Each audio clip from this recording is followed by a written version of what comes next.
Des moments avec Dieu avaient un temps de réflexion pour chaque jour. 9 novembre.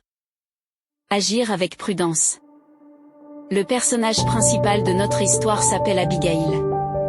Écoutons ce que la Bible dit d'elle. Le nom de cet homme était Nabal, et celui de sa femme Abigail. C'était une femme intelligente et belle. Cet homme s'appelait Nabal, et sa femme Abigail. C'était une femme de bonne intelligence et de belle apparence. 1 Samuel 25:3.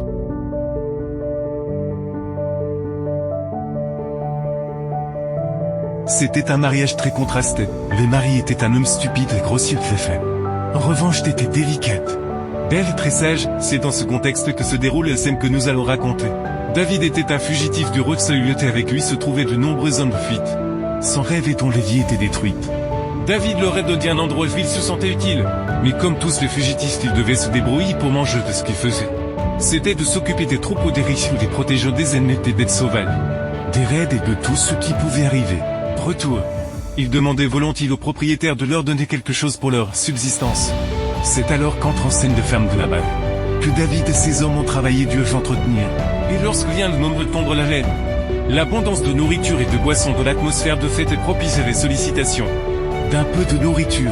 Cependant Nabal traite les hommes de David avec mépris, de ce qui suscite les fureurs de David, qui s'arme pour aller les tuer. Le sort de Nabal est scellé. David avait l'intention de les tuer, mais la sagesse d'Abigail, qui connaissait la témérité de son mari, allait jouer un rôle important dans sa prise de décision. Elle n'a pas hésité et a agi dès que possible.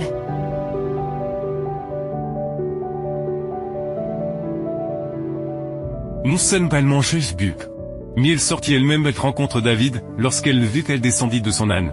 Se prosterner à terre, prononça les paroles suivantes: Mon Seigneur peut pécher sur moi. Mais je te prie de laisser tes servantes parler. Tes oreilles, l'Éternel aurait fait, mon Seigneur, tout le bien qu'il ait dit de tout qu'il t'aurait établi prince sur Israël. Falot, mon Seigneur. Tu n'auras ni tristesse ni remords d'avoir répandu le sang sans cause, et de t'être vengé de toi-même. L'Éternel est vivant, dit-il. Il t'a empêché de venir ici pour répandre le certes vengé de ta propre main. Ces paroles firent tressaillir le cœur de David. Sa colère se changea en paix. Le personnage d'Abigail, la femme de Nabal, illustre bien ce que doit devenir une femme qui suit le Christ. Une femme de feu ne parle pas de manière hautaine, mais avec prudence face à un cœur colère, et l'exalte Dieu premier s'agite son nom, c'est.